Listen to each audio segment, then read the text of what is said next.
Hello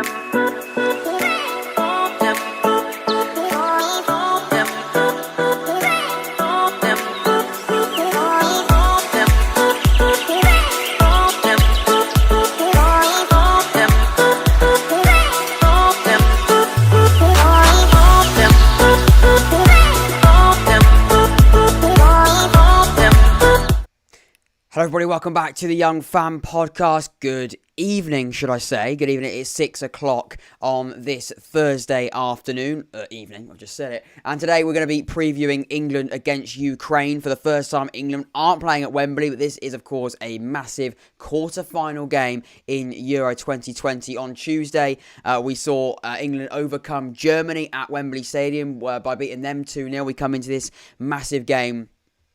Quarter-final game on Saturday in Rome at 8 o'clock. Very, very exciting stuff. I'm really, really interested to see how England get on. Today, we're going to be going through predicted lineups, my lineup, key players to watch out for, and my prediction as well. I also want to hear from you in the comments and in the live chat. In the live chat, I responded to them. If they are comments as well, I can reply to them if you give your thoughts. And then in the live chat as well, I want to hear your predictions as such. I can read them out, discuss them as they happen as well. But we'll crack straight on with it. I want to talk first of all, I guess more about sort of that transition between now that Germany game and this Ukraine game that's coming up on Saturday. And I think against Ukraine we're going to see, quite rightly so, and I think this sounds obvious, but I'll explain in more detail what I mean by this. But it's going to be a very, very different game to what we saw against Germany going into this game against Ukraine. And the reason for that is, I think, because, and I don't want to disrespect Ukraine, I think Ukraine, to get to the position where they are now, they did fantastically well in extra time to beat Sweden, to get into this position, and congratulations to them. But you know, there's a clear difference in quality between Germany and Ukraine, and although I think we really need to, we can't disrespect Ukraine, because I think as soon as you do that to an opposition, you're getting yourself into a really, really dangerous place. What I'd also say as well is there's going to obviously be a clear difference between the quality on show between Germany and Ukraine, and the way that Germany are going to play, how Germany played against England, and how Ukraine are going to play against England as well. I think Ukraine are probably aren't going to go and attack England as well as Germany would have done, and I'm probably going to approach the game tactically in a different way, which is why I think the team selection and how we set up against Ukraine could be really, really interesting, because we can't go there and we can't play against Ukraine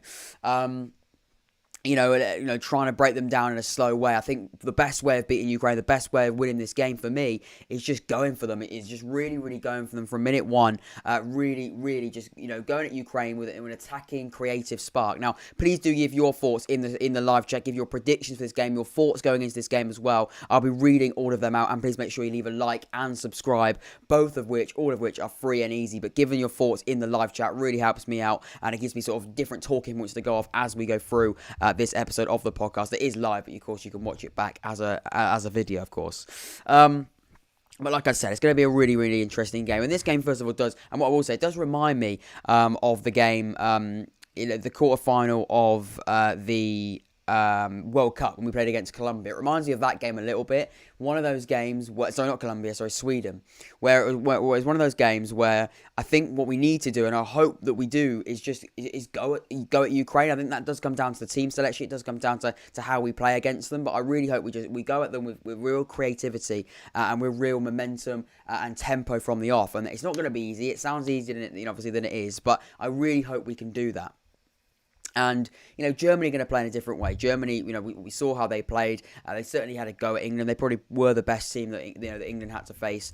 And yes, we were very, very critical of Gareth Southgate when the game was going on, and even after the game as well. A lot of people were sort of in that same boat of, could we have played better? Could we have played a little bit less pragmatic? Could we have gone there with a different mentality? Maybe attacking a bit from the off. But when the full-time whistle went and we beat Germany, that all sort of is forgotten, and quite rightly so. I think I wouldn't sort of sit here and say otherwise. I'm not going to moan about the performance when you've just beaten Germany 2-0, progressing through to a quarter-final of of the European Championships. But what I would say is I hope that we go with a different mentality against Ukraine. We don't sort of, our idea of breaking a team down, because I think it's going to be difficult to break Ukraine down. It's going to be a very, very difficult way of doing that. And I hope and I pray that the way that we do that isn't going to be, pass it side to side, pass it with no real effective, effective end product, and we pass backwards and play sort of a lackluster, slow game of football. Because if we do that, I think we could see ourselves going into the 70th, 80th minute thinking, oh God, we're going to take Ukraine to an extra time,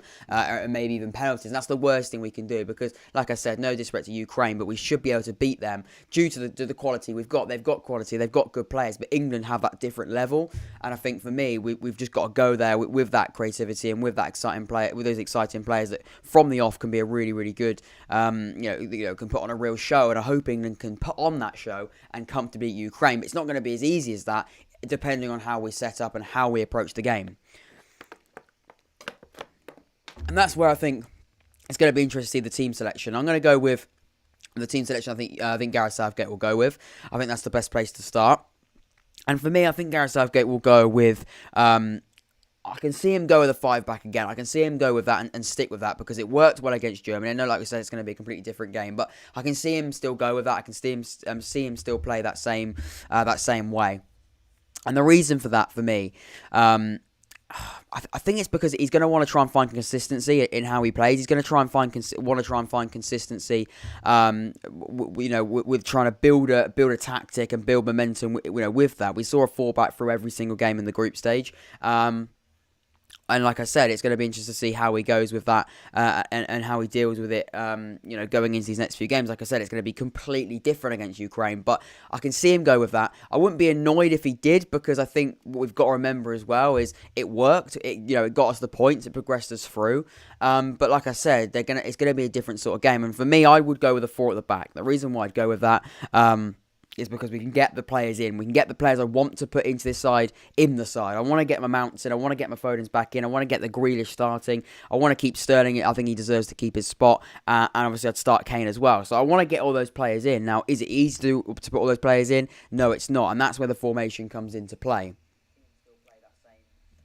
Like I said, that's where it comes in, and that's how you play, and that's how you tactically set up, and that's why we look at the tactical setup. That is how we do that. And a 4-back for me is the best way of doing that. You play your Pickford in goal. I don't think he should lose his spot. I don't think he ever will. I think he'll be number 1 now for the whole tournament, and quite rightly so. He's been very, very good. I think at right back, I'd go with Kyle Walker. He did a good job at centre back, but I think if we're going back to a 4-back, I think we'd keep his spot. Trippier didn't do anything necessarily bad, but in that 4-back, I'd like to see Kyle Walker back in there.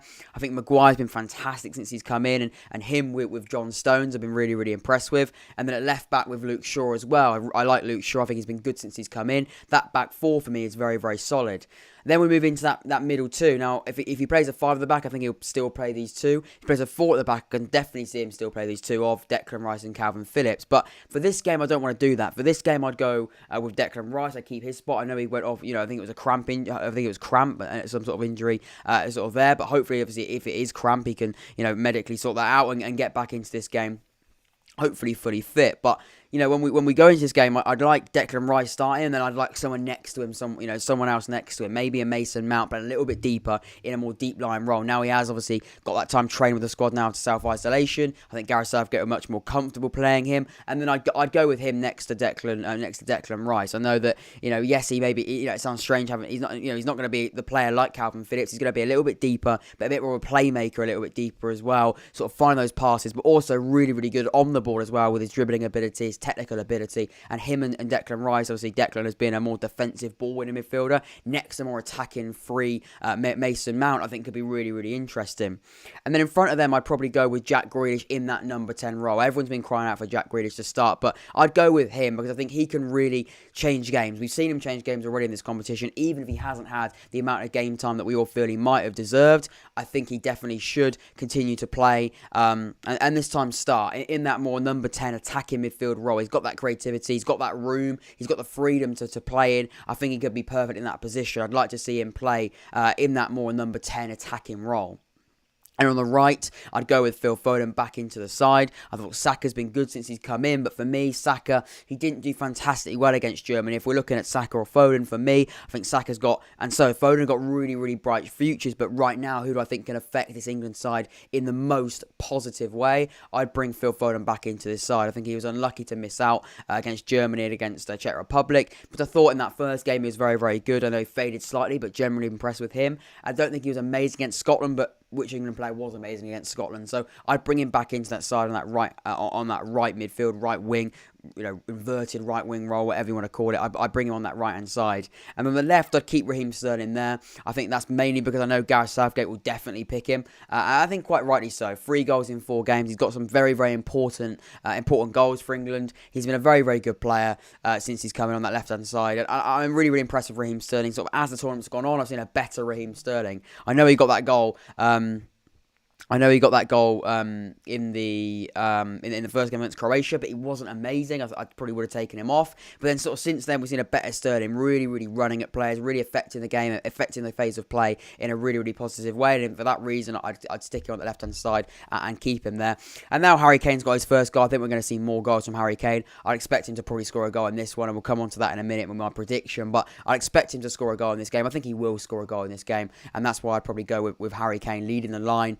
And being a really, really exciting player for England, starting off with that, with that number 9 role and getting some goals, because I think after that first goal, after getting that really, really important goal for him personally and for the side against Germany, I think he's going to kick on now. I think he's going to go for it, and I really, really hope he does, because it's confidence with a striker, isn't it? It's confidence, it's momentum. It's not just for the team, it's for players as well, and I think Harry Kane can do that. What can Gareth Southgate with? I think he might stay with a 5, like I said. I think he probably will go the same back 5. Maybe Reece James maybe come in. I think the middle 2 probably will be Declan Rice and Calvin Phillips. What will he do in that front 3? Sterling will start, Kane will start. He might drop Saka and bring Phil Foden back in. It wouldn't surprise me if we saw a 5 back with the exact same side, maybe just Phil Foden in instead of Bukayo Saka. Would I mind that? Not really. I think we've got to trust Gareth Southgate right now. I think we've been very, very critical of him. I'm not going to pretend like I haven't been. I have been critical of him. And fair enough, he's proven us wrong again. He's proven me wrong. He's proven quite a few people wrong that he's doing the right thing. Let's trust him. Let's believe in the Gareth Southgate project. Let's believe in what he's trying to do. He's setting out teams. He's doing well, and fair play to him. You've got to respect that, and you've got to respect that he's doing a really, really good job as England manager in the Euros so far. They haven't been the most exciting games, but generally he's done really, really well as England manager, getting the results and progressing us through. And now it should be an easier path, a simple path to the final. Can he guide us there? I don't know. Let's take it game by game. That's what I'm doing. Taking it game by game, taking it slow, taking it from one game to the other. Can he be successful as an England manager? I don't know, but I'm excited to see what he can do with more time and maybe sort of letting loose a little bit. I think he probably will now get a contract extension. I think we knew that anyway, but I think he definitely now will. But if he can cut, like I said, we're taking it game by game, but I think Ukraine could be an interesting one. I hope he just lets loose. I hope he just goes for this game. Do I think he will? I don't know. I think he can still be a very, very cautious manager. I'm not taking that away from him, but I think I'm really, really excited to see. Hopefully we see Gareth Southgate just go for it and attack from the off, because I hope we can do that with a bit of excitement, a bit of freedom, a little bit of attacking, a bit of an attacking mentality. I hope that's what we go with. In terms of my prediction, I know it's been quite a quick fire preview, but I want to sort of get it out because I've got to watch it on tomorrow, Spain versus Switzerland. Hopefully I can see some of you people come in there for that. I'm very, very excited for that. But Spain versus Sweden, that's tomorrow. Let's talk about my prediction. And I think England will win the game. I think they will. I'm going to go with 2-0, maybe 3-0. I'll go with 2 because I think my idea